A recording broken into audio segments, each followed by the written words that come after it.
तब तक हार मत मानो जब तक लक्ष्य प्राप्त न हो, नहीं तो किसी दिन यही सोचते रहोगे, काश उस दिन हिम्मत जुटा लेता तो आज सफल हो जाता। नमस्कार दोस्तों, आज की कहानी के माध्यम से हम आप लोगों को यह बताएंगे कि जीवन में हार क्यों नहीं माननी चाहिए। तो इस कहानी को अंत तक जरूर सुने। कहानी शुरू करने से पहले आपको बता दूं कि जीवन का दूसरा नाम ही संघर्ष है। जिसका भी जन्म यहाँ हुआ है उसे संघर्ष करना ही पड़ता है। वो कहते हैं कि किसी एक मुसीबत से भागना न जाने कितने ही नए मुसीबतों को निमंत्रण देता है। अगर तुम्हें किसी से बदला लेना हो तो खुद को सफल बनाने में लग जाओ, क्योंकि इससे बड़ा बदला कोई हो ही नहीं सकता। दोस्तों, संघर्ष से हमें कभी डरना नहीं चाहिए, क्योंकि स्वामी विवेकानंद जी ने कहा है, जितना बड़ा संघर्ष होगा जीत उतनी ही शानदार होंगी। कभी कभी हमारे दोनों हाथ ऐसी चीज़ों से भरा रहता है जिसका कोई काम नहीं होता, तब भगवान हमारे दोनों हाथों को खाली कर देते हैं ताकि वो हमारे हाथों में कुछ नया उपहार थमा सके। जैसा कि कहा जाता है, जिंदगी में सकारात्मक सोच लाने के लिए नकारात्मक सोच को हटाना पड़ता है। हमारे जीवन में कभी कभी ऐसा भी होता है कि जब हम कोई नया काम करने जाते हैं तो बहुत सारे लोग हौसला तोड़ने वाली बात करते हैं। तब हमें उस समय हिम्मत बनाए रखना बहुत मुश्किल होता है, पर हमें उस समय बस ये सोचना चाहिए कि हार जीत का निर्णय तो केवल हमारे काम पे निर्भर करता है। अगर अभी हार मान गया तो पक्का हार ही है, और मैंने जो काम करने का निश्चय किया है अगर उसे करता तो आज नहीं तो कल मैं जरूर जीत जाऊंगा।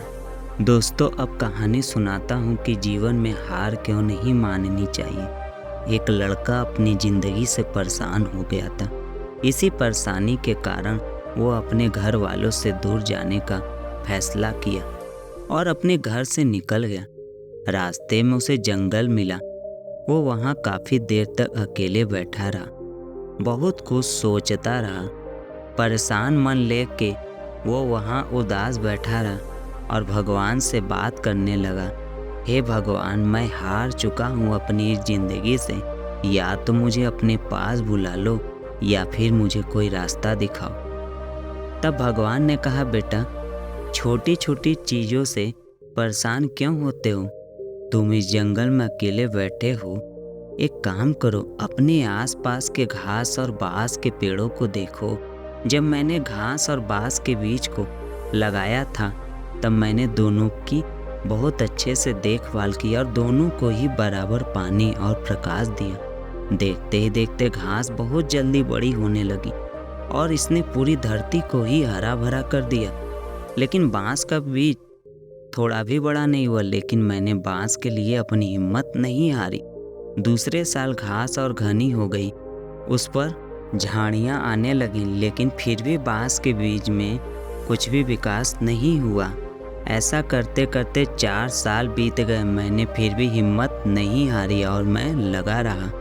भगवान ने आगे कहा, 5 साल बाद उस बीज में से एक छोटा सा पौधा अंकुरित हुआ, पर घास के तुलना में यह बहुत छोटा और कमज़ोर था। लेकिन केवल 6 महीने बाद ही ये छोटा सा पौधा 100 फीट लंबा हो गया। मैंने बांस की जड़ को इतना बड़ा करने के लिए 5 साल का समय लगाया।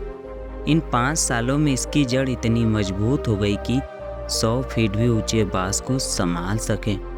भगवान ने उसे फिर कहा, देखो, मैं किसी भी जीव या अपने द्वारा बनाई गई रचना को उतनी ही चुनौती देता हूँ जितनी वो सह सके। क्या तुम जानते हो, अभी जो भी तुम चुनौतियों का सामना कर रहे हो वो वास्तव में तुम्हें अपनी जड़ों को मजबूत करने के लिए है। तुम्हारा समय भी आने वाला है, तुम भी ऊपर उठोगे। बस अपनी ज़िंदगी से हार मत मानो। उस लड़के को भगवान की बातें समझ आ गई और वापस अपने घर चला गया और दुगने उत्साह के साथ अपने जड़ों को मजबूत करके बहुत ही अच्छी ज़िंदगी जीने लगा। दोस्तों, जब भी आपको अपने जीवन में संघर्ष करना पड़े तो समझ जाइए कि आपकी भी जड़ें मजबूत हो रही हैं, जिससे आप अपने आने वाले कल को और बेहतरीन बना सकें। हमें अपनी ज़िंदगी में कभी भी संघर्ष से पीछे हटके हार नहीं माननी चाहिए, क्योंकि हमारी सही दिशा ही हमारी दशा को सही कर सकती है। ज़िंदगी में दोस्तों कभी हार मत मानो, चाहे आपके रास्ते में कितनी भी रुकावटें अड़चने आए। हर हाल में अपने सपने को साकार करने के लिए प्रयासरत रहना चाहिए। सफलता सभी को अच्छी लगती है, हर व्यक्ति अपने सपनों को पूरा करने की पूरी कोशिश भी करता है, लेकिन थोड़ी सी परेशानी आने पर उसे लगता है उसके रास्ते में बहुत बड़ी बाधा आ गई है और हतोत्साहित हो जाता है। उसे लगता है उसके सारे प्रयास व्यर्थ हो गए। अधिकांश लोगों के साथ ऐसा ही होता है, लेकिन दूसरी ओर दुनिया में ऐसे लोग भी हैं जिन्होंने विषम से विषम परिस्थितियों में हार नहीं मानी, लगातार अपने सपने को पूरा करने में लगे रहे, क्योंकि उन्हें कभी ऐसा लगा ही नहीं कि वो हार रहे हैं। अगर आप कोई भी काम करना चाहते हैं और उसमें सफलता प्राप्त करना चाहते हैं तो आपको उस काम की दिशा में लगातार बढ़ना पड़ेगा। अगर आप उसे बीच में ही छोड़ देते हैं तो वह काम कभी भी पूरा नहीं हो सकता। बहुत से लोग ये सोचते हैं कि मेरे लिए कौन सा काम अच्छा है और मुझे कौन सा काम करना चाहिए। यह निर्णय उन्हें स्वयं ही लेना होता है, क्योंकि अगर वो अपना निर्णय सोच समझ कर लेते हैं तो कोई भी परेशानियां नहीं आती है। जीवन में बहुत से ऐसे काम होते हैं जो बहुत ही मुश्किल हैं और उन्हें करने में समय लगता है और सफलता प्राप्त करने में भी समय लग जाता है, जिसकी वजह से लोग उन्हें करना नहीं चाहते, या अगर वह शुरू कर देते हैं तो उस काम को बीच में ही छोड़ देते हैं। हमें एक बात याद रखनी होगी कि हम जो भी काम चुनते हैं उसे पूरा करने के लिए उसके लिए समय को देना बहुत ही ज़रूरी होता है। अगर आप कोई ऐसा काम करते हैं जिसमें काफ़ी समय लग रहा है और आप उसमें सफलता प्राप्त करना चाहते हैं तो आपको उसमें समय देना होगा। अगर आप उसमें मन लगाकर समय देते हैं और उसे पूरा करने की कोशिश करते हैं तो सफलता आपको निश्चित मिलेगी। लेकिन आपको एक बात यह भी याद रखनी होगी कि किसी भी काम को बीच में छोड़ देना और फिर शुरू से शुरुआत करना यह ठीक नहीं होता है। आप बहुत सारे काम तो शुरू कर लेते हैं लेकिन उन्हें पूरा नहीं कर पाते। यह इसलिए भी होता है कि आपको उस काम की समझ नहीं होती है, इसलिए आपको वह काम शुरू में बहुत ही कठिन लगता है, जिसकी वजह से आप उसे धीरे धीरे सीखने की कोशिश करते हैं और अगर आप उसे सीख जाते हैं तो वह काम आपको सफलता प्राप्त करके देता है। लेकिन अगर आप उसमें सीखने की क्षमता को कम कर देते हैं और उसे अच्छी तरह से नहीं सीख पाते हैं तो आपको परेशानी का सामना करना पड़ता है, जिसकी वजह से आप उस काम को छोड़ देते हैं। इसलिए आपको जो भी काम करना है उसे कभी भी छोड़ना नहीं है। यदि आप अब जीवन की सबसे निचली स्थिति में जी रहे हैं, एक ऐसा जीवन जिसमें हमेशा तूफान, बड़ी निराशा और असफलताएं होती हैं, तो निराश न हो और चिंता न करें। प्रिय मित्र, हम जानते हैं कि आप उठ सकते हैं, राख से ऊपर उठ सकते हैं। हाँ, आप राख से ऊपर उठ सकते हैं क्योंकि आपके भाग्य में इस संसार का विजेता बनना तय है। सर्वशक्तिमान ने आपको चुनने और उस आदर्श जीवन को जीने की शक्ति दी है जो आप चाहते हैं। इसलिए एक औसत दर्जे का जीवन जीने में अपना समय बर्बाद करना बंद करें।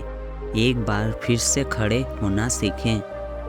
आज से अपने आप को अधिक कीमत के साथ शामिल करें। बड़ा सपना देखो, अपने जीवन के लिए एक बड़ी योजना के बारे में सोचें और अपनी योजना को हकीकत में बदलने के लिए शक्तिशाली चीज़ों का साहस करने का दृढ़ संकल्प लें।